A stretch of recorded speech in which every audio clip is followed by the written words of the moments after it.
I've never seen fans 25 minutes into a game get up and walk out. Unbelievable yesterday.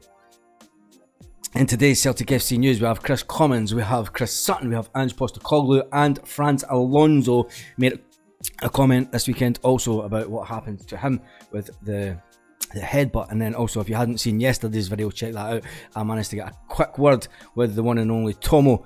He was at Paddy's Point yesterday. So back to Chris Commons. Chris Commons said, watching Kilmarnock getting blown away by Celtic in the first half yesterday, I feared it was going to become an absolute train wreck. McInnes put out a good team, he says, but 20 minutes into the game it looked like they'd sent out a team that had never been coached in their lives before. That wasn't McInnes' fault. Celtic were just so strong under Ange Postecoglou. We'll talk about that in a minute. I mean, for the fact that for missing a penalty, we must be the only fans that actually laughed the fact that he missed a penalty. And what happened with that was, did it go to VAR? TV zoomed in on Kyogo, right in on Kyogo's face, and Kyogo was laughing. He's like, what's the check? Do you know what I mean? And they never showed us. So was it getting checked by VAR? If anyone was at the game, can you tell us?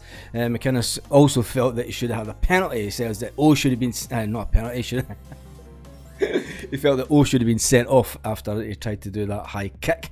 To be fair, he got the ball before the player, and the player kind of came after him. But it's, you know, you're getting beat by a cricket score, even if O does get sent off. Martin O'Neill's team won by 103 points back in 01-02 season. Brendan Rodgers won by 106 points in the 16-17 season. We are on 102 goals already, and there's still games to go. What will be the final tally of points that Celtic will get under Ange Postecoglou? Do you remember 2 years ago everyone was saying Ange who, when he came into Celtic? Now they're all saying this guy is absolutely amazing. Postecoglou's record, it is fantastic. And talking about Ange Postecoglou, he was happy there's no let up in Celtic's march to the title in style. He always said that the first game was unbelievable, and the second half was kind of died a death. But Ange Postecoglou hailed his Celtic producing some of their best football during a rampant opening spell. That was some of the best football we've played, and I do agree with him. For 27 minutes, I mean, even for Matt O'Reilly, you've got to admit, for the past couple of weeks, Matt O'Reilly has been getting some stick, but in the last couple of games, he's kind of went, "Here, lads, just hold my pint. I'll show you who's a football player." He had a couple of cracking goals yesterday.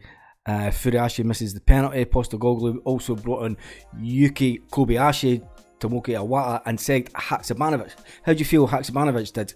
There was a couple of boys in the pub saying that it's a couple of times I've seen him start for the beginning of a game, and he's never had the same impact that he does when he comes on. So I think he really does need game time. 12 points clear, 12 points clear, and 29 goals clear of the team in second place. He says, Postecoglou went on to say, the first half the boys were outstanding. It was good football. It's the best football we've played all year. We moved the ball and ourselves around the pitch. After last week's big win, you're looking to where we're focusing. It's important that we started with a good intent, and they did that today. The second half got a bit sloppy, disjointed, and the game did in general. We had a bit more defending to do, but considering the challenge was there. And talking about the challenge and talking about the pitch, Chris Sutton took to Twitter yesterday, and Chris Sutton said, I thought it might be tricky for Celtic on that monstrosity of a pitch. Is it not about time that they got rid of that pitch? I mean, it even just looks horrible to play on. The ball doesn't bounce right. The ball kind of sticks up when it's rolling. It says, Chris Sutton also went on to say on Twitter, he says, the standard this team have set under Ange Postecoglou are phenomenal. And no one can disagree with what big Chris Sutton was saying. Back to Ange Postecoglou, the Celtic manager praised the readiness of players he drafted in for Sunday's emphatic win over Kilmarnock. Postecoglou made 3 changes following the victory over the new Rangers. Introduction, obviously, the players that I just said. The performance in the first 27 minutes, you've got to say, a 4-goal lead in 27 minutes is absolutely phenomenal. Postecoglou says, we've got to fill those gaps, working really hard in training. The boys have done that, doing really well. Training is very, very competitive. The guys coming in were ready to go, even though they had not had much game time. Postecoglou also made a second half change for South Korean striker O, who was there to impress his national manager Jurgen Klinsmann. How do you think O did yesterday? He basically says, I want to get him the game time. I think he'll be a good football player for us, said Ange Postecoglou. Again, as a tricky period with no midweek games, there would normally be some rotation, and every game O has made an impact. It was a tough game for him because the second half was more disjointed and there was a little sort of physical battle, which he's always up for. He got a couple of great areas. I think he what about that cross from Vata? I've got to tell you, when Alan Thompson was sitting watching that, he was well impressed. It was like that. It was the fact that Vata ran down the pitch and it was a quick cross in front of. It was a kind of cross that Alan Thompson would have put in years ago, and it brought a smile to his face, let's say, when he seen that cross come in from a young Vata. And I thought, oh, might have done just a little bit better just to get on the end of that and get that in the back of the net. And obviously, Ben Summers made a debut as well. I thought he's an absolutely fantastic prospect. I hope he stays at the club beyond the summer.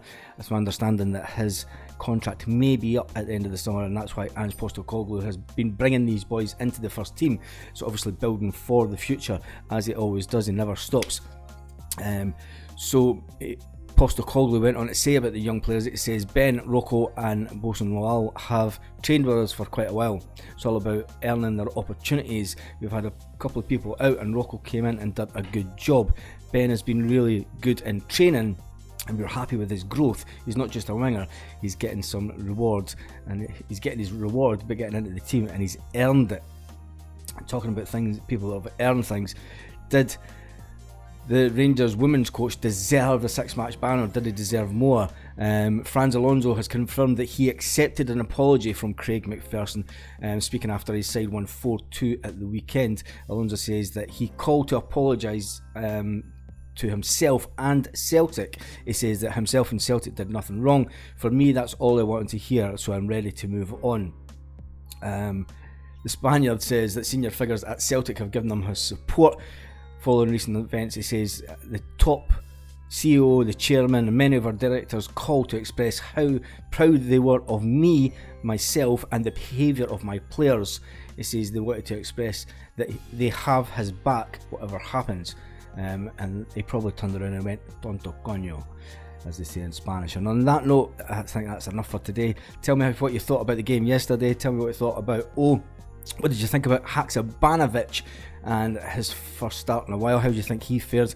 How do you think the first 27 minutes went? How do you think the second half of the game went? I think it's going to be tricky towards the end of the season now. I think teams will sit in deep against us. Nobody's wanting to get that 10-0 or 10-1 scoreline, and I think it's just been a fantastic day. So I hope you enjoyed this video. Make sure you give it a thumbs up, and I shall see you on the next Celtic FC News tomorrow.